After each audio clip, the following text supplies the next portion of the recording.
स्वागत है आपका हमारे YouTube चैनल मैथमेटिकल पाठशाला में। फ्रेंड्स, आज का जो हमारा वीडियो लेक्चर होगा उसमें मैं आपको IIT जैम 2016 के वेक्टर कैलकुलस के सारे क्वेश्चन सॉल्व करवाऊंगा। हमारा जो सबसे पहला क्वेश्चन है फ्रेंड्स, इस क्वेश्चन में हमें दिया गया है let r vector equals to x I cap plus y J cap plus z के कैप। और आर वेक्टर का जो मॉड्यूलस है वो आपको स्मॉल आर दिया गया है, एफ ऑफ आर आपको एल एन आर के इक्वल दिया गया है, जी ऑफ आर आपको 1/r के इक्वल दिया गया है, आर आपको नॉन जीरो दिया गया है और उसी के साथ साथ बोला गया है कि जो आपका twice gradient of F plus का H R times gradient of G जो है वो आपका जीरो वेक्टर के इक्वल है। तब आप एच आर की वैल्यू इवेल्युएट करके बताइए। अब आप यहाँ पर देखो फ्रेंड्स कि आप ग्रेडियंट ऑफ एफ को कैसे लिख सकते हो, del F over del X आई कैप प्लस का del F over del Y जे कैप प्लस का del F over del Z के कैप। मैं किसी भी वेक्टर को इस तरीके से भी डिनोट कर सकता हूँ, ये आई कैप वाला कंपोनेंट, ये जे कैप वाला कंपोनेंट और ये के कैप वाला कंपोनेंट। सिंपल। अब यहाँ पर आप देखो फ्रेंड्स कि इसी तरीके से जब आप आगे बढ़ोगे तो प्लस का H R times gradient of G को कैसे लिखोगे, डेल जी ओवर डेल एक्स आई कैप प्लस का डेल जी ओवर डेल वाई जे कैप प्लस का डेल जी ओवर डेल जेड के कैप। सिंपल। ये आपका किसके इक्वल है, जीरो वेक्टर के। तो यहाँ से आप क्या बोल सकते हो फ्रेंड्स, आपका जो आई कैप वाला कंपोनेंट है वो क्या हो जाएगा, twice del F over del x plus का एच आर टाइम्स डेल जी ओवर डेल एक्स। आपका जो जे कैप वाला कंपोनेंट है वो किसके इक्वल हो जाएगा, twice del F over del y plus का एच आर टाइम्स डेल जी ओवर डेल वाई। सिंपल। इसी तरीके से आपका जो के कैप वाला कंपोनेंट है twice del F over del z plus का एच आर डेल जी ओवर डेल जेड। तो ये आपका के कैप वाला कंपोनेंट हो गया। अब आप यहाँ पर देख सकते हो कि आपका जो राइट हैंड साइड है उसके तो तीनों ही कंपोनेंट जीरो के इक्वल है। तो अब आप यहाँ से देख सकते हो जब आप कंपोनेंट्स को कंपेयर करोगे तो आपको तीन पार्ट्स में इक्वेशन मिलेंगी। जो पहला पार्ट है वो है twice del F over del x plus का एच आर टाइम्स डेल जी ओवर डेल एक्स, इसका वैल्यू जीरो के इक्वल होगा। आपका जो दूसरा पार्ट है उसमें twice del F over del y plus का एच आर डेल जी ओवर डेल वाई, इसका वैल्यू जीरो के इक्वल होगा। और आपका जो तीसरा पार्ट है उसमें twice del F over del z plus का एच आर डेल जी ओवर डेल जेड, इसका वैल्यू जीरो के इक्वल होगा। अब यहाँ पर हम क्या करते हैं friends, del F over del X, del F over del Y, del F over del Z, del जी ओवर डेल एक्स, डेल जी ओवर डेल वाई और डेल जी ओवर डेल जेड की वैल्यू एवेल्युएट करते हैं। अब यहाँ पर देखो आपको जो एफ ऑफ आर है वो क्या दिया गया है, एल एन आर। सिंपल। आपको अगर del F over del x निकालना है फ्रेंड्स तो वो चेन रूल से किसके इक्वल होगा, देखो एफ जो है वो आपका आर का फंक्शन है और आर आपका एक्स का फंक्शन है। सिंपली आप देखो अगर आप चेन बनाओ, एफ जो है वो आपका आर का फंक्शन है, आर आपका एक्स का भी फंक्शन है, वाई का भी फंक्शन है और जेड का भी फंक्शन है। क्योंकि आर जो था हमारा मॉडुलस ऑफ आर वेक्टर था और मॉडुलस ऑफ आर वेक्टर क्या होगा, under root of x square plus Y square plus Z square. तो आप देख सकते हो स्मॉल आर आपका एक्स वाई जेड तीनों का फंक्शन है। तो चेन रूल से अगर आपको del F over del x evaluate करना है तो आप केवल इस वाले पार्ट को कंसीडर करोगे क्योंकि x यहीं पर है, y और z इसका x से कुछ भी मतलब नहीं है क्योंकि x y z तीनों इंडिपेंडेंट वेरिएबल्स हैं। तो आपका del F over del x क्या हो जाएगा, जब आप यहाँ से यहाँ आओगे तो आप लिखोगे del F over del r. अब आप जानते हो f केवल r का फंक्शन है तो del F over del r लिखो या फिर f डैश आर लिखो, एक ही बात है। सिंपल। अब आप यहाँ पर देखो कि जब आप इधर वाले पार्ट पर आओगे तो मल्टीप्लाई करके आप लिखोगे del are over del x. अब यहाँ पर एक चीज नोट करो, अगर आपका आर जो है वो under root of x square plus Y square plus Z square है तो आपका जो del are over del x है वो आप कैसे लिखोगे फ्रेंड्स, आप जो del are over del x है उसकी वैल्यू लिखोगे। देखो अंडर रूट ऑफ समथिंग का डिफरेंशिएशन क्या होता है, 1/ट्वाइस under root of something. Simple. अब जो समथिंग है उसका डिफरेंशिएशन मल्टीप्लाई में लिखो तो 2x। अब देखो 2 से 2 कैंसिल हो गया तो x अपॉन, अब ये जो चीज लिखी हुई है डिनोमिनेटर में ये r है। तो आप देख सकते हो आपका जो del F over del x है वो किसके इक्वल हो गया, एफ डैश आर। अब जो एफ डैश आर है उसकी वैल्यू क्या हो जाएगी, अगर f of r l n r है तो f dash r 1/r, del are over del x x upon r. तो यहाँ से आप देख सकते हो कि आपका जो del F over del x है वो एक्स अपॉन आर स्क्वायर के इक्वल हो गया। तो सिमिलरली आप इसी तरीके से del F over del y निकाल सकते हो जो कि आपका वाई अपॉन आर स्क्वायर के इक्वल होगा। देखो del F over del y निकालने के लिए आप जहाँ एक्सप्रेशन में एक्स है ना वहाँ वाई लिख दो, तो हमें वापस उतना मेहनत करने की जरूरत नहीं है, हमें यहाँ इजीली दिख रहा है। आप चाहो तो वापस एवेल्युएट भी कर सकते हो। अब del F over del z है वो आपका जेड अपॉन आर स्क्वायर के इक्वल होगा। अब इसी तरीके से फ्रेंड्स हम जी ऑफ आर लिखते हैं, तो जो हमारा जी ऑफ आर है वो 1 अपॉन आर के इक्वल था, सिंपल। तो चेन रूल से आपका जो डेल जी ओवर डेल एक्स है उसका वैल्यू किसके इक्वल हो जाएगा, जहां जहां पर एफ है बस वहां पे आप जी लिख दो, तो G dash R multiply by del are over del X, simple. अब आप देखो आपका जो जी डैश आर है वो किसके इक्वल होगा, अगर आपका G of R 1 upon R के इक्वल है तो G dash R minus 1 upon are square होगा। तो आप यहाँ से देख सकते हो माइनस का एक्स अपॉन आर क्यूब। तो हमने देखा कि हमारा जो del F over del x है वो क्या आया था, इससे पहले del F over del x आया था x upon are square, simple. और डेल जी ओवर डेल एक्स है माइनस का एक्स अपॉन आर क्यूब। तो इसी तरीके से आप डेल जी ओवर डेल वाई और डेल जी ओवर डेल जेड की भी वैल्यू इवेल्युएट कर सकते हो। तो जब आप डेल जी ओवर डेल वाई निकालोगे फ्रेंड्स तो वो आपका minus y upon r cube के इक्वल आएगा, और जो आपका डेल जी ओवर डेल जेड है वो माइनस का जेड अपॉन आर क्यूब के इक्वल आएगा। सेम इसी तरीके से निकालना है, जैसे हमने डेल जी ओवर डेल एक्स निकाला इसी तरीके से आप डेल जी ओवर डेल वाई और डेल जी ओवर डेल जेड भी इवेल्युएट कर सकते हो। तो अभी मैं इसको रब करता हूँ, मैं डायरेक्ट लिख देता हूँ कि जो मेरा डेल जी ओवर डेल एक्स है वो माइनस का एक्स अपॉन आर क्यूब के इक्वल आया। अब यहाँ पर देखो फ्रेंड्स आपकी डेल जी ओवर डेल वाई मैंने लिखा था minus y upon r cube, और जो मेरा डेल जी ओवर डेल जेड है वो मैंने लिखा माइनस का जेड अपॉन आर क्यूब। अब हम आते हैं हमारे फर्स्ट पार्ट के ऊपर। तो फर्स्ट पार्ट है मेरा ये वाला। अब यहाँ पर देखो twice del F over del x आपका किसके इक्वल है, x upon are square, simple, plus का एच आर डेल जी ओवर डेल एक्स आपका किसके इक्वल है, माइनस का एक्स अपॉन आर क्यूब। ठीक है, ये आपका जीरो के इक्वल है। तो आप यहाँ से क्या बोल सकते हो फ्रेंड्स कि आपका twice x upon are square plus का एच प्लस, तो अब यहाँ पर माइनस आ जाएगा, सिंपल, माइनस का H r multiply by x divided by r cube equal to zero. तो यहाँ से आप देख सकते हो फ्रेंड्स कि आपका जो h r x upon r cube है वो किसके इक्वल हो जाएगा, twice x upon are square, simple. तो अब x से x कैंसिल कर दो, ठीक है। तो आप यहाँ से देख सकते हो कि आपका जो एच आर का वैल्यू है वो किसके इक्वल आ जाएगा, twice upon are square multiply by r cube, यानी कि आपका जो वैल्यू है वो 2 इंटू आर के इक्वल आ जाएगा। तो हमारा जो एच आर का वैल्यू है वो फर्स्ट वाले पार्ट से आया 2 इंटू आर। तो एच आर को अगर आपने 2r रखा तो इक्वेशन नंबर 2 भी सेटिस्फाई करनी चाहिए और ये वाली भी सेटिस्फाई करनी चाहिए। तो आप इजीली देख सकते हो कि ये सेटिस्फाई कर जाएंगी। कैसे, twice del F over del y है आपका वाई अपॉन आर स्क्वायर के इक्वल, प्लस का एच आर आपने क्या रखा 2r, डेल जी ओवर डेल वाई आपका क्या है माइनस का वाई अपॉन आर क्यूब। ठीक है, तो आप देख सकते हो कि इस आर को आप डिनोमिनेटर वाले आर क्यूब से कैंसिल करोगे तो यहाँ आर स्क्वायर बच जाएगा। तो 2y upon are square minus का 2y अपॉन आर स्क्वायर, ये आपका जीरो के इक्वल होगा। सिमिलरली आप इस वाली इक्वेशन को भी सेटिस्फाई करवा के दिखा सकते हो, H R equal to 2r इसको भी सेटिस्फाई करेगा। तो हमारा ये जो क्वेश्चन है, इस क्वेश्चन में हमसे एच आर की वैल्यू पूछी थी, तो हमारा जो एच आर है वो 2r के इक्वल हो जाएगा। तो आप यहाँ से देख सकते हो क्वेश्चन नंबर 7 का हमारा जो ऑप्शन नंबर सी है वो ट्रू हो जाएगा। अब हम देखते हैं हमारा नेक्स्ट क्वेश्चन। ये जो क्वेश्चन है इस क्वेश्चन में आपको वेक्टर फील्ड एफ दी गई है आर की power beta Y I cap minus का एक्स जे कैप, यानी कि इसको मैं लिख सकता हूँ vector field F equal to R की power beta multiply by Y, ये आपका आई कैप वाला कंपोनेंट, और जे कैप वाला कंपोनेंट माइनस का एक्स टाइम्स आर की पावर बीटा। अब यहाँ पर आपका जो आर वेक्टर है वो दिया गया है एक्स आई कैप प्लस का वाई जे कैप, सिंपल।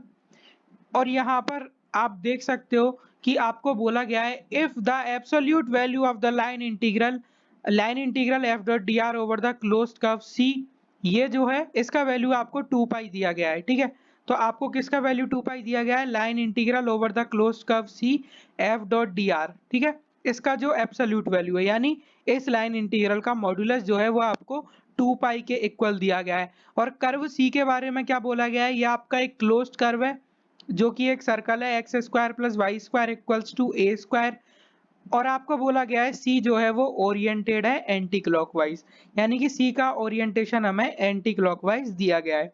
एंटी क्लॉकवाइज बोलो या काउंटर क्लॉकवाइज बोलो एक ही बात है। आपको बीटा जो है वो एक रियल नंबर दिया गया है, तब आपको बोला गया है कि आप बीटा की वैल्यू फाइंड आउट करके बताइए। तो चारों में से आपका एक ऑप्शन ट्रू होगा। अब यहाँ पर आप देखो फ्रेंड्स कि आप line integral F dot D R को कैसे लिखोगे। Line integral F dot D R over the closed curve C जो है उसको आप लिख सकते हो, वेक्टर फील्ड एफ लिखो, आर की power beta Y I cap minus का एक्स टाइम्स आर की पावर बीटा जे कैप। ठीक है, ये आपका आई कैप वाला कंपोनेंट, ये जे कैप वाला कंपोनेंट, सिंपल। अब आपका जो डी आर वेक्टर है उसको आप कैसे लिखते हो, डी एक्स आई कैप प्लस का डी वाई जे कैप, सिंपल। तो अब इस क्वांटिटी का जो मॉडुलस है वो 2 पाई के इक्वल है। अब फ्रेंड्स हम यहाँ पर जो हमारा कर्व सी है उसको पैरामीटराइज करते हैं। आपको पता है अगर कर्व सी आपका सर्कल है ए रेडियस का, तो आप जो सी है उसका पैरामीटराइजेशन कैसे लिखोगे, एक्स का वैल्यू होगा ए कॉस टी, आपका जो वाई का वैल्यू है वो होगा ए साइन टी। क्योंकि आपका कर्व का ओरिएंटेशन एंटी क्लॉकवाइज है इसलिए आप टी को 0 से लेकर 2 पाई तक वेरी करवाओगे, सिंपल। तो अब आप यहाँ से बोल सकते हो कि आपका ये जो लाइन इंटीग्रल है किस तरीके से रिड्यूस हो जाएगा। लाइन इंटीग्रल आर की power beta multiply by y, y आपका किसके इक्वल है, ए साइन टी, सिंपल। और माइनस का एक्स टाइम्स, तो एक्स आपका किसके इक्वल है, ए कॉस टी, तो ए कॉस टी आर की पावर बीटा, सिंपल। आपका जो dx है यहाँ से dx क्या हो जाएगा, माइनस का ए साइन टी dt, ठीक है। और आपका जो dy है वो यहाँ से क्या हो जाएगा, ए कॉस टी dt, ठीक है, इसका पूरे का मॉडुलस। और जो t का लिमिट है वो हम 0 से लेकर 2 पाई लगाएंगे। ये वाला जो वैल्यू है हमें वो 2 पाई के इक्वल दिया हुआ है, सिंपल। अब यहाँ से देखो आपकी मॉडुलस ऑफ इंटीग्रेशन 0 से 2 पाई। अब एक चीज आप ये नोट करो कि आपका जो r है वो आपका under root of x square plus Y square के इक्वल है, ठीक है। और जो कर्व c है वहां पर X square plus Y square A square के इक्वल है, तो ये हो जाएगा आपका under root of A square, simple. और under root of A square आपका किसके इक्वल होता है, मॉडुलस ऑफ ए के इक्वल। तो यहाँ पर आप देख सकते हो कि आपका ये जो, अब सबसे पहले इन दोनों वेक्टर्स का डॉट प्रोडक्ट आप करो, ठीक है। तो जब आप डॉट प्रोडक्ट करोगे तो आपको मिलेगा आर की power beta a sine t multiply by minus का ए साइन टी, ठीक है, प्लस का इसको मल्टीप्लाई करो किससे, माइनस का ए कॉस टी आर की पावर बीटा, इसको मल्टीप्लाई करो इससे, यानी कि ए कॉस टी। और ये हमारा डी टी भी तो लिखा हुआ था दोनों जगह, तो इसको मैं पूरा ब्रैकेट लगा के बाहर यहाँ इस तरीके से dt लिख देता हूँ। इसका जो मॉडुलस है वो 2 पाई के इक्वल है। अब आप देखो r जो है आपका वो मॉडुलस ऑफ a के इक्वल है, तो जहां जहां पर r लिखा हुआ है वहां मॉड a लिखो, तो यहाँ हो जाएगा आपका मॉडुलस ऑफ a की पावर बीटा, सिंपल। और यहाँ भी आप देख सकते हो कि a की पावर r की पावर जो बीटा लिखा हुआ है उसको मॉडुलस ऑफ a की पावर बीटा लिख दो, सिंपल।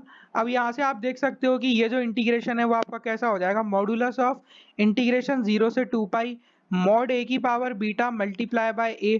अब यहाँ से आप देख सकते हो कि यहाँ पर a स्क्वायर मिलेगा, ठीक है, a और a ये आपका a स्क्वायर बना देगा, और ये माइनस साइन और है तो इस माइनस साइन को इधर लिख दो, यहाँ साइन स्क्वायर t बचेगा प्लस का। अब यहाँ पर a की माइनस है तो इस माइनस को मैं आगे लिख देता हूँ माइनस। अब यहाँ पर देखो a इंटू ए स्क्वायर, ठीक है, और ये मॉड a की पावर बीटा, तो मॉड a की power beta multiply bye a square, simple. और यहाँ पर कॉस स्क्वायर टी आ जाएगा, और ये जो पूरा है इंटीग्रेंड ये dt से मल्टीप्लाई हो रहा है, इस पूरे का वैल्यू 2 पाई के इक्वल है। अब यहाँ पर देखो आप कि इसको मैं कैसे लिख सकता हूँ, मॉडुलस ऑफ 0 से लेकर 2 पाई, अब माइनस का मॉड a की पावर बीटा ए स्क्वायर, ठीक है, इसको आप कॉमन ले लो, तो आपको यहाँ पर क्या मिलेगा, साइन स्क्वायर टी प्लस का cos square T dt, simple. इस पूरे का जो मॉडुलस है वो आपका 2 पाई के इक्वल हो जाएगा। तो अब आप यहाँ से देख सकते हो फ्रेंड्स कि मैं इसको कैसे लिख सकता हूँ, मॉडुलस ऑफ इंटीग्रेशन 0 से लेकर 2 pi minus of mod a की पावर बीटा ए स्क्वायर, अब sine square T plus cos square T 1 होता है, तो मैं सिंपली यहाँ dt लिख देता हूँ इस पूरे का मॉड्यूलस 2 पाई के इक्वल। अब आप जानते हो फ्रेंड्स कि आपका जो a है वो एक कांस्टेंट है, क्योंकि a हमारा सर्कल का रेडियस था। तो यहाँ से क्या इम्प्लाई करेगा, देखो यहाँ पर इम्प्लाई का साइन लगाता हूँ मैं, तो ये हमारा इम्प्लाई करेगा मॉड्यूलस ऑफ माइनस मॉड ए की पावर बीटा ए स्क्वायर, इसको बाहर ले लो, 0 से 2 पाई dt, इस पूरे का मॉड्यूलस आपका 2 पाई के इक्वल हो जाएगा सिंपल। तो अब आप देख सकते हो कि मॉड्यूलस ऑफ माइनस मॉड ए की पावर बीटा ए स्क्वायर, अब ये वाली वैल्यू जो है वो 2 पाई के इक्वल हो जाएगी। तो ये हमारा इस तरीके से आ गया। अब आप यहाँ पर एक चीज देखो कि मैं इसको कैसे लिख सकता हूँ, माइनस मॉड ए की पावर बीटा, अब ए स्क्वायर को मैं मॉड ए का स्क्वायर भी लिख सकता हूँ, ठीक है, मॉड्यूलस मॉड्यूलस ऑफ 2 पाई, ठीक है, ये मॉड्यूलस की प्रॉपर्टी होती है, मैंने इस तरीके से लिख दिया, इक्वल्स टू 2 पाई। अब मॉड ऑफ 2 पाई तो किसके इक्वल होता है, 2 पाई के इक्वल, तो आप 2 पाई से 2 पाई कैंसिल कर दो सिंपल। तो यहाँ से आप देख सकते हो कि अब देखो ये जो माइनस है मॉड्यूलस, इसको क्या कर लेगा, किल कर देगा, तो मॉड्यूलस ऑफ मॉड ए की पावर बीटा प्लस 2, इस पूरे का जो मॉड्यूलस है वो किसके इक्वल होना चाहिए, 1 के इक्वल। तो यहाँ से आप देख सकते हो फ्रेंड्स कि जो आपका मॉड ए की पावर बीटा प्लस 2 है, अगर ये आपका 1 के इक्वल हुआ तो हमारा काम हो जाएगा। तो यहाँ से क्या इम्प्लाई करेगा कि आप बीटा की वैल्यू क्या रख दो, -2। क्यों, क्योंकि आप जानते हो कि अगर बीटा -2 में रख दूंगा तो मॉड ए की पावर 0 यानी कि क्या हो जाएगा, 1 के इक्वल। और हमसे क्वेश्चन में बीटा की वैल्यू पूछी थी, तो बीटा की वैल्यू किसके इक्वल हो जाएगी, -2 के इक्वल। तो आप देख सकते हो हमारा ये जो क्वेश्चन है, इस क्वेश्चन के अंदर जो ऑप्शन नंबर ए है वहां पर बीटा -2 दिया हुआ है, तो इस क्वेश्चन का ऑप्शन नंबर ए ट्रू हो जाएगा। अब हम देखते हैं हमारा नेक्स्ट क्वेश्चन। ये जो क्वेश्चन है फ्रेंड्स, ये IIT जेम 2016 का बोनस क्वेश्चन था, इसमें सभी को मार्क्स दिए गए थे, क्योंकि इस क्वेश्चन में एक टेक्निकल मिस्टेक थी। यहाँ पर आपको जो कर्ल ऑफ एफ गिवन है वेक्टर फील्ड का कर्ल ऑफ एफ, वो आपको दिया गया है माइनस का एक्स आई कैप माइनस का वाई जे कैप। आप जानते हो फ्रेंड्स कि जो divergence of curl of F है वो हमेशा 0 के इक्वल होता है, ठीक है, बट आप यहाँ पर अगर इस कर्ल ऑफ एफ का डाइवर्जेंस निकालोगे तो divergence of curl of f आपका आएगा, इसको with respect to x differentiate करो, जो आपका आई कैप वाला कंपोनेंट है -1, प्लस इसको with respect to y differentiate करो -1, तो divergence of curl of f -2 आ गया, जो कि हमारा क्या है, एक कॉन्ट्राडिक्शन। तो ये वाला जो क्वेश्चन है हमारा, ये मार्क्स टू ऑल था। तो ये वाला क्वेश्चन स्टोक्स थ्योरम का क्वेश्चन था बेसिकली। यहाँ पर उसने कर्ल ऑफ एफ का वैल्यू दिया था और आपसे line integral F dot D R over the closed curve C, उसका वैल्यू पूछा था। तो ये हमारा इक्वल होता है double integral over the surface s curl of f dot N cap D s के, ठीक है। तो ये क्वेश्चन हमारा रॉन्ग क्वेश्चन था, बट अगर ये हमारा राइट क्वेश्चन होता तो बहुत अच्छा क्वेश्चन होता। तो अभी मैं आपको इस क्वेश्चन का थोड़ा आइडिया दे देता हूँ कि इसको हम कैसे सॉल्व करते हैं। देखो आपका जो ये कोन है वो कैसा दिखता है 3D के अंदर, ये x axis y axis z axis, ये आपका कोन है, z equal to under root of x square plus Y square, ठीक है। z इक्वल टू 0 मतलब आपका एक्स वाई प्लेन, और z इक्वल टू 3 मतलब आपका ये वाला प्लेन, ठीक है। ये वाला जो पॉइंट है एक्सिस पर, इसको आप बोल दो 0 0 3। तो हमें कोन का ये वाला पार्ट दिया हुआ था जो मैंने अभी ड्रॉ किया हुआ है। अब आप देख सकते हो कि यहाँ पर इसने बोला था let C be the closed curve forming boundary of the surface S. तो बाउंड्री ऑफ सरफेस एस कौन सा कर्व है, ये वाला कर्व है सिंपल। आप यहाँ पर देखो कि क्या आपको कर्व सी का ओरिएंटेशन दिया गया है, आपको कर्व सी का ओरिएंटेशन भी नहीं दिया गया। तो ओरिएंटेशन का यहाँ पर लॉजिक नहीं है, क्योंकि इसने एब्सोल्यूट वैल्यू पूछा है, तो इसका एब्सोल्यूट वैल्यू किसके इक्वल होगा, इसके इक्वल। तो आप कर्व सी क्लॉकवाइज लो चाहे एंटी क्लॉकवाइज लो, आपका सेम ही आंसर आता। तो ये आपका कर्व सी हमने ले लिया एंटी क्लॉकवाइज, ठीक है। आप कैसे भी इसको ले सकते हो सिंपल। तो अगर ये आपका क्वेश्चन करेक्ट होता तो हम कर्ल ऑफ एफ यहाँ पर रखते, और जो हमारा एन कैप डी एस है उसका वैल्यू रखते। अब जो एन कैप डी एस है उसका वैल्यू हम कैसे देखते, देखो एन कैप डीएस, अब देखो एन कैप में भी आपको टेंशन लेने की जरूरत नहीं है कि आप आउटवर्ड लोगे या फिर इनवर्ड लोगे, आप कुछ भी लो, अल्टीमेटली आपको मॉड ही लेना था। तो एन कैप डीएस हमारा होगा फ्रेंड्स, आप देखो जो आपका z equal to under root of x square plus Y square, आपकी ये जो सरफेस है आप इसको पैरामीटराइज करो। किसी भी सरफेस को पैरामीटराइज करने के लिए हमें दो पैरामीटर की जरूरत होती है, तो मैंने दो पैरामीटर लिए एक्स और वाई। तो किसी भी पॉइंट के पोजीशन वेक्टर हम कैसे लिख सकते हैं सरफेस पर, एक्स आई कैप प्लस का वाई जे कैप प्लस का जेड का वैल्यू क्या है, under root of x square plus Y square के कैप, सिंपल। अब यहाँ पर आप देखो कि आपका जो एन कैप डीएस है वो हमारा होता है friends r x cross r y D x d y, हमारा जो एन कैप डीएस है उसका वैल्यू इसके इक्वल होता है, सिंपल। तो यहाँ पर आप देखो कि आपका जो एन कैप है वो बेसिकली होता है r x cross r y divided by mod of r x cross r y, ठीक है। और जो आपका डीएस है वो होता है mod of r x cross r y, ठीक है, multiply by d x d y. तो जब आप एन कैप और डीएस को मल्टीप्लाई करोगे तो आपको ये मिल जाएगा।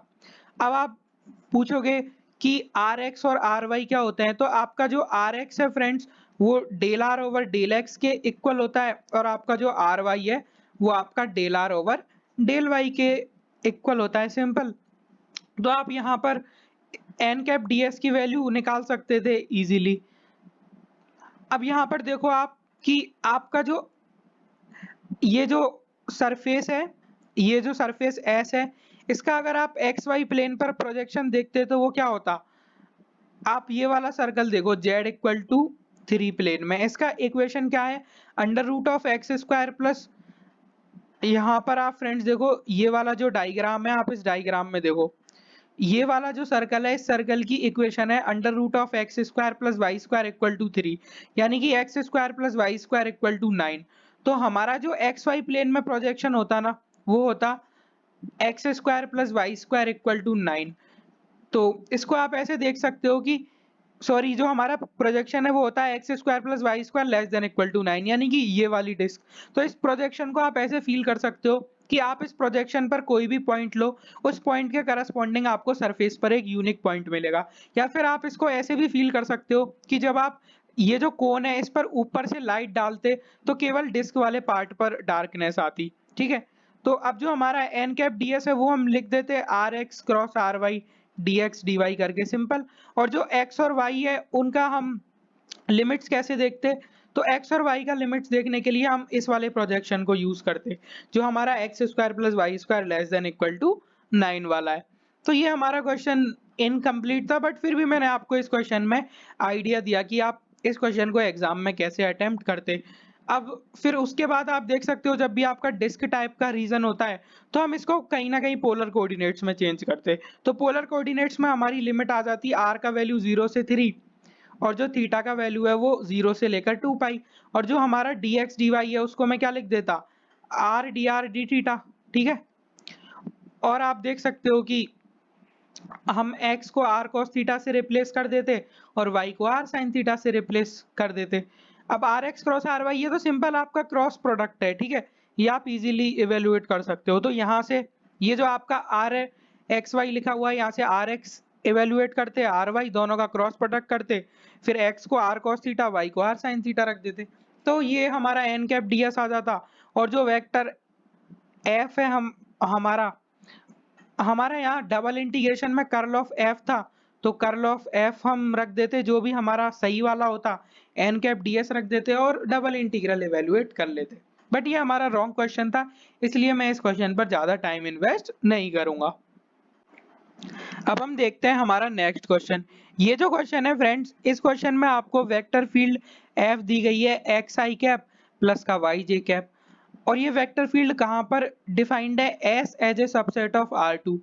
अब आप देख सकते हो फ्रेंड्स कि एस जो है वो आपका ओपन कनेक्टेड सेट है, तो ओपन कनेक्टेड सेट है मतलब सिंपली कनेक्टेड है, सिंपली कनेक्टेड है मतलब यहाँ पर कोई होल नहीं है। तब आपको बोला गया है which of the following statements are true. Option number a, आपका जो डाइवर्जेंस ऑफ एफ है वो 0 के इक्वल है ऑन एस। तो आपका जो डाइवर्जेंस ऑफ एफ है वो किसके इक्वल होगा, एक्स को with respect to x partially differentiate करो 1 प्लस इसको with respect to y partially differentiate करो 1, 1 प्लस 1 2। तो यानी कि डाइवर्जेंस ऑफ एफ तो हमारा 0 के इक्वल नहीं है, तो ऑप्शन नंबर ए आपका क्या हो जाएगा, फॉल्स। अब आपका जो ऑप्शन नंबर बी है उसमें आपको बोल रहा है कि line integral of F is independent of path in S. तो यहाँ पर देखो, आप सबसे पहले कर्ल ऑफ एफ इवेल्युएट करो। तो कर्ल ऑफ एफ आप कैसे निकालोगे, I cap J cap K cap del over del X del over del Y del over del Z. I cap वाला कंपोनेंट है एक्स, जे कैप वाला Y और K cap वाला तो जीरो है। तो कर्ल ऑफ एफ क्या हो जाएगा फ्रेंड्स आपका, आप यहाँ से देख सकते हो कि आई कैप वाला कंपोनेंट जो है del over del Y of zero zero होता है, माइनस दिस थिंग ये भी आपका जीरो हो जाएगा। इसी तरीके से जब आप जे कैप वाला कंपोनेंट देखोगे तो del over del z of x zero होता है, minus del over del x of zero, ये आपका जीरो। ठीक है, तो आई कैप और जे कैप वाले कंपोनेंट तो जीरो आ जाते हैं, बट जो के कैप वाला कंपोनेंट है फ्रेंड्स वो आपका किसके इक्वल आता है, del over del x of y, ये भी zero, minus del over del Y of x, ये भी जीरो। तो आप देख सकते हो कि आपका जो कर्ल ऑफ एफ है वो जीरो वेक्टर के इक्वल आ गया। Curl of F zero vector के इक्वल है और आपका जो एस जो है वो सिंपली कनेक्टेड है। सिंपली कनेक्टेड है मतलब इसके अंदर कोई होल नहीं है, तो सिंपली कनेक्टेड और कर्ल ऑफ एफ हमारा जीरो के इक्वल। और इसी के साथ साथ आप देख सकते हो वेक्टर फील्ड एफ जो है ये हमारी हर जगह डिफाइंड है एस के अंदर, और वेक्टर फील्ड एफ जो है वो डिफरेंशिएबल भी है। आप इसका कंपोनेंट देख सकते हो, पोलिनोमियल है तो ये डिफरेंशिएबल भी होगा, तो हमें कहीं प्रॉब्लम नहीं होगी। तो हम बोल सकते हैं कि line integral of F is independent of path in S, क्योंकि अब हमारी वेक्टर फील्ड क्या हो गई, कंजर्वेटिव वेक्टर फील्ड। तो अब फ्रेंड्स अगर वेक्टर फील्ड एफ जो है वो कंजर्वेटिव वेक्टर फील्ड है तो आप क्या बोल सकते हो कि वेक्टर फील्ड एफ जो है उसको आप gradient of some scalar function लिख सकते हो। ठीक है, gradient of some scalar function small f आप लिख सकते हो। तो आपका ऑप्शन नंबर सी भी ट्रू हो जाएगा। तो ये दोनों ऑप्शन तो काफी बेसिक थे हमारे। अब उसके बाद हमें बोला गया है कि line integral of F is zero around any piecewise smooth closed path in S. ये भी ट्रू बात है, क्योंकि वेक्टर फील्ड एफ कंजर्वेटिव है तो आप line integral F dot D R निकालोगे over any closed curve C, जो आपका एस जो रीजन है वहां पर, तो वो आपका जीरो के इक्वल ही आएगा। तो ये क्वेश्चन तो हमारा डायरेक्ट प्रॉपर्टीज के ऊपर बेस्ड था। तो इसमें हमारे तीन ऑप्शन ट्रू हैं, option number B, option number C and option number D. अब हम देखते हैं हमारा नेक्स्ट क्वेश्चन। ये जो क्वेश्चन है फ्रेंड्स, इस क्वेश्चन में आपको वेक्टर फील्ड एफ गिवन है अंडर रूट एक्स आई कैप प्लस का x plus y cube j cap. Simple, आपको x greater than equal to zero given है, आपका पोजीशन वेक्टर r गिवन है एक्स आई कैप प्लस का y जे cap. आपको value पूछा गया है line integral f dot D R over the curve c। आपका जो कर्व c है वो क्या दिया गया है फ्रेंड्स, आपका जो इनिशियल पॉइंट है वो 0 0 दिया गया है, फाइनल पॉइंट आपको 1 1 दिया गया है। आपको x का वैल्यू टी स्क्वायर दिया गया है, y का वैल्यू टी क्यूब दिया गया है और t जो है वो आपका 0 से लेकर 1 तक वेरी कर रहा है। तो यहाँ पर सबसे पहले आप चेक करो फ्रेंड्स कि क्या हमारा कर्ल ऑफ एफ 0 के इक्वल है। अगर कर्ल ऑफ एफ आपका 0 के इक्वल हो जाएगा तो हो सकता है कि हम यहाँ पर fundamental theorem of line integral से इस क्वेश्चन को अटेम्प्ट करने का ट्राई करें। तो आप देख सकते हो कर्ल ऑफ एफ आपका 0 के इक्वल यहाँ पर नहीं बनेगा, क्योंकि कर्ल ऑफ एफ क्या होगा, इसको with respect to x partially differentiate करो तो 1 माइनस इसको with respect to y partially differentiate करो 0 के कैप। ठीक है, तो कर्ल ऑफ एफ आपका के कैप आ रहा है, यानी कि ये 0 के इक्वल नहीं आ रहा। तो हम fundamental theorem of line integral का तो यहाँ नहीं सोचेंगे, तो हम इसको सिंपली जो हमारा लाइन इंटीग्रल एवेल्युएट करने का तरीका होता है उससे एवेल्युएट करते हैं। तो वेक्टर फील्ड एफ लिखो, एक्स को हम किसके इक्वल लिखेंगे, टी स्क्वायर के इक्वल। तो आई कैप वाला component under root of t square, simple. और जे कैप वाला कंपोनेंट क्या हो जाएगा, t square plus y cube यानी टी की पावर 9। ठीक है, क्योंकि y है आपका टी क्यूब तो y क्यूब क्या हो जाएगा, टी की पावर 9। अब हम लिखेंगे डी आर वेक्टर, तो डी आर वेक्टर आपका क्या होगा, डी एक्स आई कैप प्लस का डी वाई जे कैप, सिंपल। तो डी एक्स आपका क्या हो जाएगा, यहाँ से देख सकते हो 2t D T I cap plus का डी वाई क्या हो जाएगा 3t स्क्वायर डी टी जे कैप।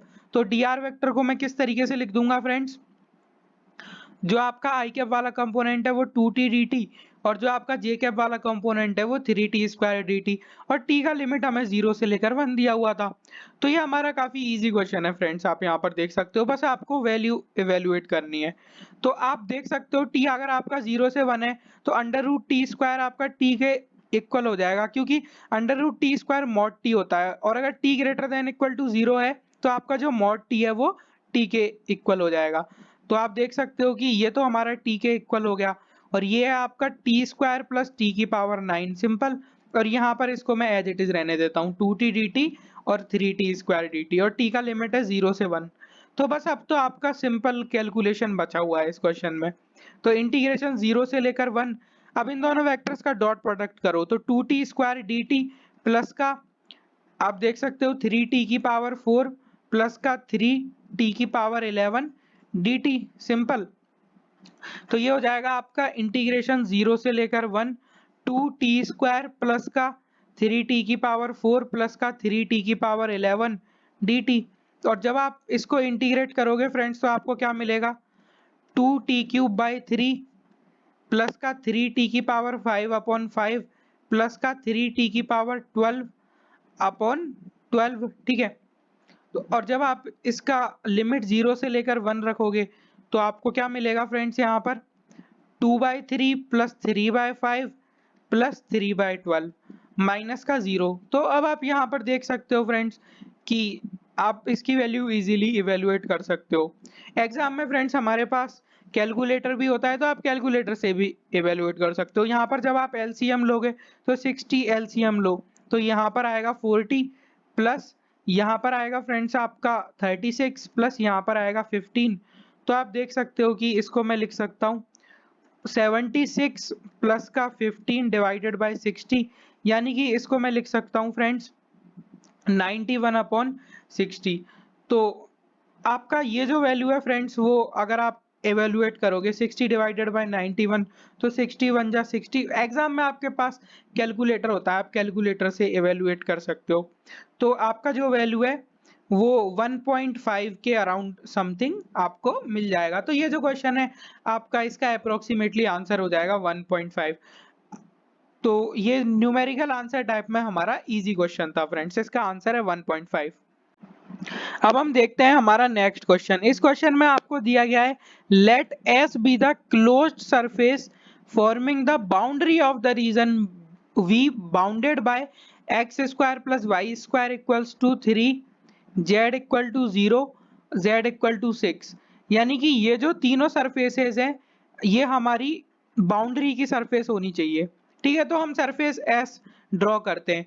तो आप देखो कि ये हमारा x एक्सिस, ये हमारा y एक्सिस, ये हमारा z axis, x² plus y² equal to 3। xy plane में तो ये आपका एक सर्कल दिखेगा, बट आप देख सकते हो कि ये 3D में आपका सिलेंडर दिखता है। आपका जो z इक्वल टू 0 है फ्रेंड्स वो xy प्लेन होता है, तो ये आपका z इक्वल टू 0 है। और आपका जो z इक्वल टू 6 है वो इस तरीके से एक प्लेन होगा, xy प्लेन के पैरेलल होगा, और इन दोनों के बीच की डिस्टेंस क्या होगी, एग्जैक्टली 6। तो ये वाला जो प्लेन है आपका ये z इक्वल टू 6 प्लेन है। तो ये जो तीनों सरफेसेज है इनसे जो बाउंडेड क्लोज सरफेस है वो क्या बनेगा, देखो सिलेंडर तो है ही हमारा, सिलेंडर के साथ साथ ये जो वाला पार्ट है इसको यहाँ डिस्क से क्लोज कर दो और इसको भी यहाँ डिस्क से क्लोज कर दो, सिंपल। और ये जो सिलेंड्रिकल सरफेस है ये है हमारा x² plus y² equals to 3 के इक्वल, सिंपल। अब यहाँ पर हमें क्या बोला गया है कि आपका जो डाइवर्जेंस ऑफ एफ है वेक्टर फील्ड का वो 2y प्लस जेड प्लस 1 के इक्वल है। तो डाइवर्जेंस ऑफ एफ हमें जो दिया गया है फ्रेंड्स वो दिया गया है 2y प्लस जेड प्लस 1। आप तब आपको वैल्यू पूछा गया है 1/पाई double integral F dot N cap D S over the surface S. तो ये आपका किसके इक्वल हो जाएगा, 1/पाई। अब आपका जो सरफेस एस है वो क्लोज्ड सरफेस है, तो इसको मैं डाइवर्जेंस थ्योरम से लिख सकता हूँ triple integral divergence of F dV. तो एन कैप जो है वो आपको आउटवर्ड नॉर्मल दिया गया है, इसलिए हमने डाइवर्जेंस ऑफ एफ डीवी लिखा, वरना हम minus of divergence F dV लिखते। और over the volume V, V क्या है आपका, जो सॉलिड रीजन आपका क्लोज सरफेस एस है, ठीक है। तो हमारा जो सॉलिड रीजन है वो देख सकते हो आप, ये पूरा जो इंटीरियर में है, ठीक है। अब यहाँ पर आप एक चीज देखो कि जो डाइवर्जेंस ऑफ एफ है वो आपका किस तरीके से लिखा हुआ है, triple integral 2y plus Z plus 1। अब जो मेरा dv है उसको मैं सिलेंड्रिकल कोऑर्डिनेट्स में लिखूंगा, तो उसमें लिखने से पहले मैं इसको कार्टेशियन में लिखता हूँ, dz dy dx। अब आप जानते हो फ्रेंड्स कि अगर मैंने dz dy dx लिखा है तो ट्रिपल इंटीग्रल में हम वॉल्यूम कैसे देखते हैं, तो हमारा जो z equal to F one x y जो है वो z इक्वल टू 0 है और z इक्वल टू 6 है, z equal to F two x y. तो हमें इन दोनों सरफेसेस के बीच का वॉल्यूम निकालना है, ठीक है। और किस प्रोजेक्शन पर निकालना है, इस वाली डिस्क के ऊपर, यानी x square plus Y square less than equal to 3। तो हम एंटर कहाँ से कर रहे हैं, z इक्वल टू 0 से, एग्जिट कहाँ से कर रहे हैं, z इक्वल टू 6 के ऊपर।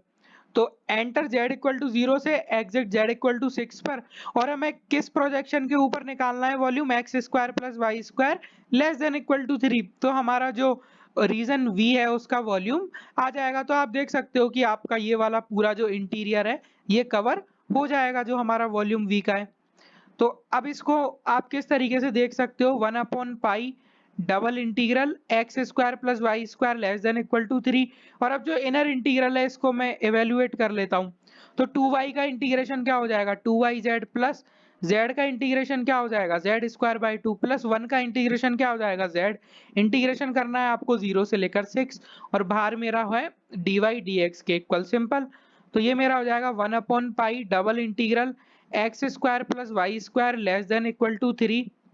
अब देखो जब आप z की वैल्यू 6 रखोगे तो ये आपका किसके इक्वल हो जाएगा, 12y plus 6 square upon 2 36 upon 2 यानी 18 प्लस का 6 और 0 रखोगे तो सब कुछ 0 हो जाएगा, dy dx। अब आप जानते हो फ्रेंड्स कि आपका जो रीजन है वो ये एक डिस्क है, तो ये डिस्क है इसलिए हम इसको पोलर कोऑर्डिनेट्स में चेंज करेंगे। तो पोलर कोऑर्डिनेट्स में जो आपका dy dx है वो किसके इक्वल हो जाएगा, r dr d थीटा। और जो हमारा y है वो किसके इक्वल होता है, r sin थीटा के इक्वल। तो अब एक बार हम इस डिस्क को ड्रॉ करते हैं, ये x एक्सिस ये y एक्सिस, ये x square plus Y square equal to 3। तो आपका जो डिस्क वाला रीजन है ये है अंदर वाला। तो आप देख सकते हो जब आप थीटा की वैल्यू फिक्स करोगे तो आप एक ओरिजिन से लाइन डालो, तो इस लाइन के ऊपर थीटा की वैल्यू फिक्स है। तो जब थीटा फिक्स है आपका तो आपका जो r का वैल्यू है वो 0 से लेकर √3 वेरी करेगा, क्योंकि सरकमफ्रेंस पर r स्क्वायर 3 है तो आपका r का वैल्यू √3 होगा। और जब आप थीटा को 0 से 2 पाई रोटेट करा दोगे तो आपका पूरा की पूरा रीजन कवर हो जाएगा। तो अब जो हमारा डबल इंटीग्रेशन है उसको मैं किस तरीके से लिख दूंगा, 1/पाई तो हमारा as it is double integration 12y की जगह लिख दो 12r sin थीटा प्लस, आप देख सकते हो यहाँ से फ्रेंड्स कि जो आपका 18 प्लस 6 है, 18 प्लस 6 को मैं लिख सकता हूँ 24। तो यहाँ पर मैं लिख देता हूँ 24 और यहाँ पर मैं लिख देता हूँ r dr d थीटा।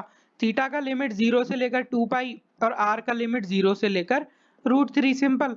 अब मैं इनर इंटीग्रल को एवेल्युएट करता हूँ। तो यहाँ से आप देख सकते हो कि 1/पाई, आउटर तो एज इट इज 0 से 2 पाई, सिंपल।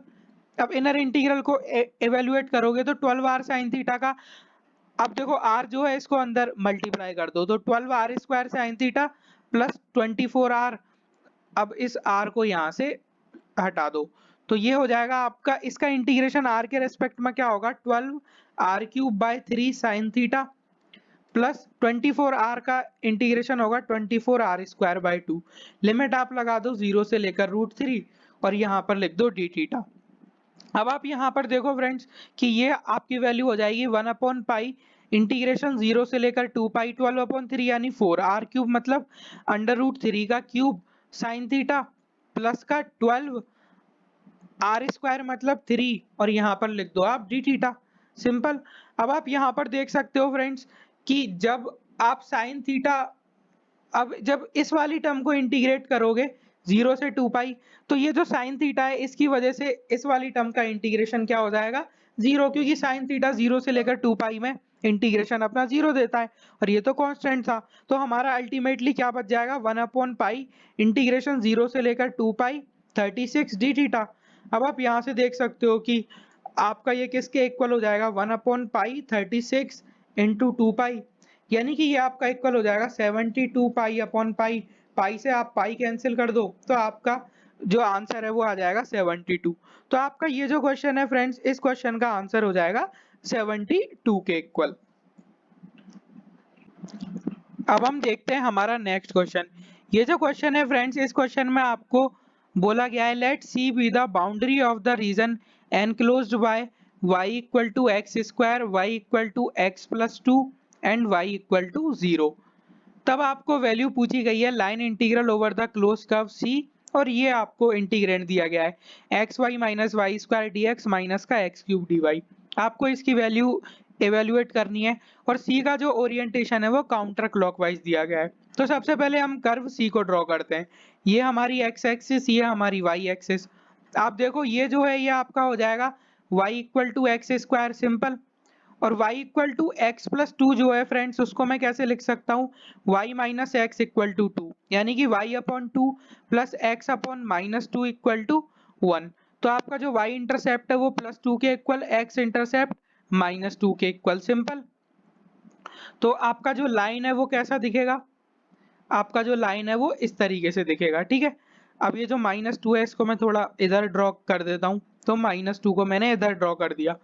अब आप देखो फ्रेंड्स कि आपको क्वेश्चन में नहीं बोला गया है कि आप फर्स्ट क्वाड्रेंट में अपना कर्व कंसीडर करोगे या सेकंड क्वाड्रेंट में। तो एग्जाम में कुछ लोगों ने ये कंसीडर किया होगा फ्रेंड्स, और कुछ लोगों ने सेकंड क्वाड्रेंट में भी कंसीडर किया होगा। तो सेकंड क्वाड्रेंट में अगर आप काउंटर क्लॉकवाइज डायरेक्शन में देखोगे तो ये वाला कर्व है। तो बेसिकली आप इसमें दो कर्व ले सकते थे, बट फ्रेंड्स जो एग्जामिनर था उसने क्या किया, जब आंसर की निकाली तो उसने जो आंसर की रेंज है वो 0.8 से 1.9 डाल दी। तो अगर आप फर्स्ट क्वाड्रेंट में कर्व लेते और वैल्यू एवेल्युएट करते तो आपका 0.8 आंसर आता, बट अगर आप सेकंड क्वाड्रेंट में भी कर्व ले लेते तो आपका जो आंसर है वो 0.8 से 1.9 के बीच में आता। तो फ्रेंड्स आप इस क्वेश्चन में कोई सा भी कर्व लेके सॉल्व कर सकते हो। हम फर्स्ट क्वाड्रेंट में कर्व लेके सॉल्व करेंगे। तो ये जो सेकंड क्वाड्रेंट है इसको मैं रब कर देता हूँ, ठीक है। आपको रीजन समझ में आ गया मैं क्यों फर्स्ट क्वाड्रेंट में ले रहा हूँ। आप किसी में भी ले सकते हो, इसलिए मैं फर्स्ट क्वाड्रेंट में ले रहा हूँ, ठीक है, क्योंकि एग्जामिनर ने हमें जो रेंज है आंसर की वो इंक्रीज करके दी थी। अब आप देखो कि ये आपका कर्व सी है सिंपल। अब यहाँ पर आप सबसे पहले क्या करो, देखो ये वाला पॉइंट एवेल्युएट करो।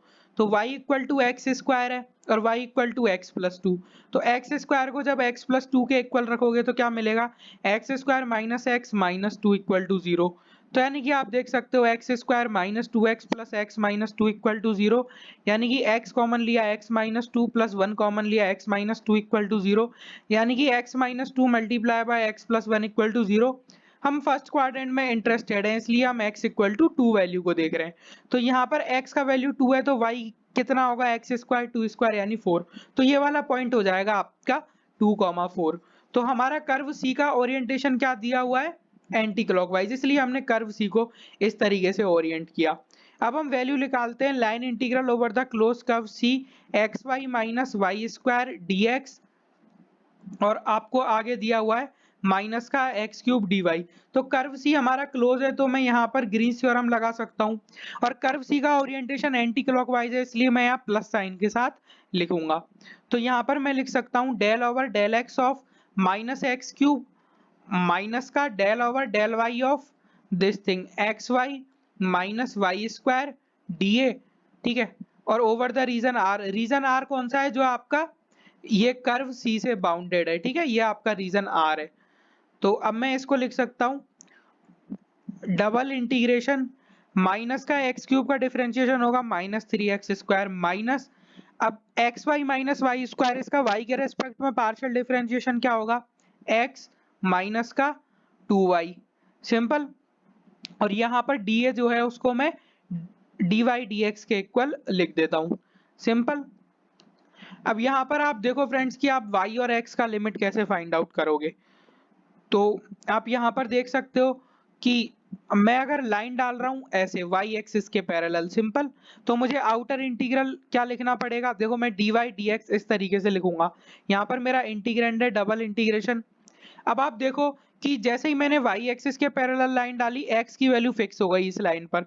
तो फिक्स x की वैल्यू के लिए आपका जो y है वो कहाँ से कहाँ तक वेरी करेगा, देखो हम हमारे रीजन में एंटर हो रहे हैं y बराबर एक्स स्क्वायर से, और एग्जिट कहाँ से कर रहे हैं, इस वाली लाइन से। तो y का वैल्यू एक्स स्क्वायर से लेकर x प्लस 2 तक वेरी करेगा, और जो x का वैल्यू है वो कहाँ से कहाँ तक वेरी करवाओगे आप, 0 से लेकर 2। देखो ये जो लाइन है, इस लाइन को आप x इक्वल टू 0 और x इक्वल टू 2 तक वेरी करा दोगे तो आपका जो पूरा की पूरा रीजन है वो कवर हो जाएगा। तो हमें x और y की लिमिट्स भी मिल गई। तो आप देख सकते हो x का लिमिट था 0 से 2 और y का आया एक्स स्क्वायर से लेकर x प्लस 2। फ्रेंड्स आप यहाँ पर एक बार इंटीग्रेंड को वापस चेक कर लो, क्योंकि इसमें कैलकुलेशन थोड़ी लेंथी होगी, तो हमें पूरी की पूरी कैलकुलेशन फिर वापस चेक ना करनी पड़े।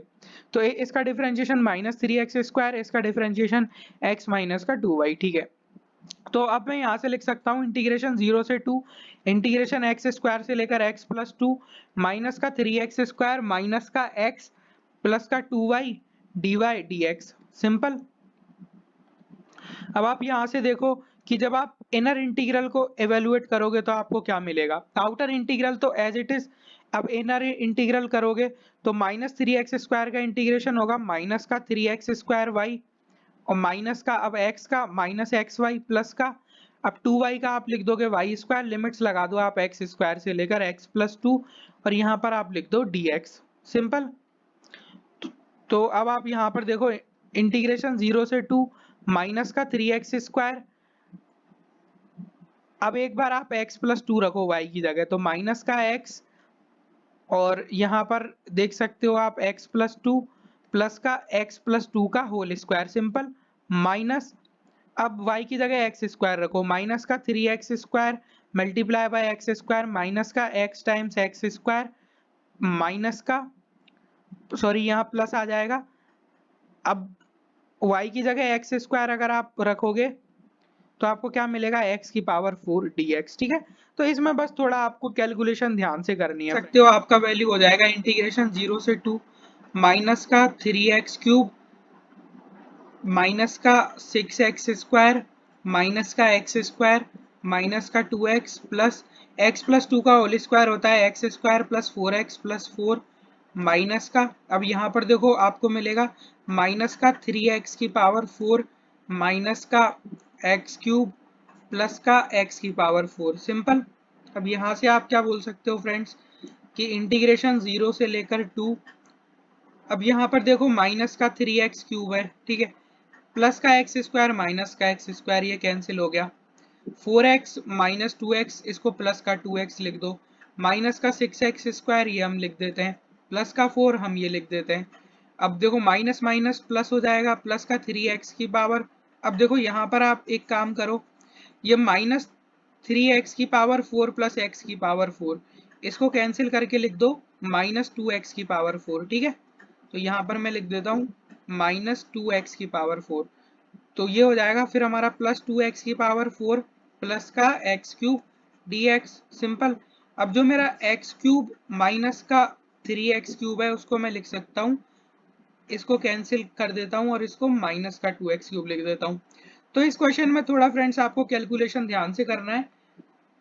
तो ये हो जाएगा अब हमारा इंटीग्रेशन 0 से लेकर 2x की पावर 4 माइनस का 2x क्यूब माइनस का 6x square plus 2x plus 4 dx, simple.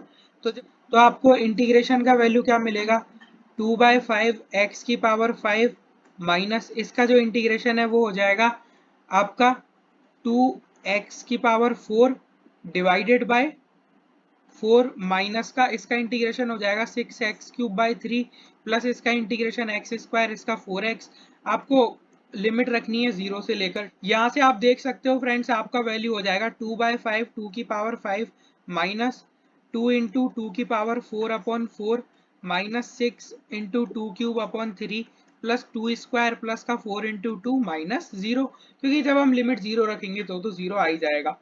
तो ये वाला वैल्यू है हमारा 64/5 माइनस, यहाँ से आप देख सकते हो कि ये आपका 32/4 माइनस, यहाँ से आप देख सकते हो कि ये आपका 16 हो जाएगा, ठीक है। तो ये कैलकुलेशन है, प्लस का 4 प्लस का 8, तो माइनस का 32/4 यानी कि इसको मैं लिख सकता हूँ माइनस का 8, सिंपल। माइनस 8 से प्लस का 8 कैंसिल हो गया, तो अल्टीमेटली आपका क्या आ गया 64/5 -12।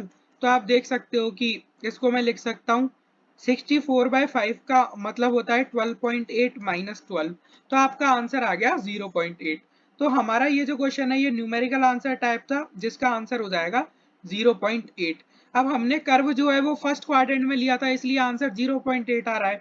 कोई सेकंड क्वाड्रेंट में लेता तो उसका 0.8 से 1.9 के बीच में आंसर आता।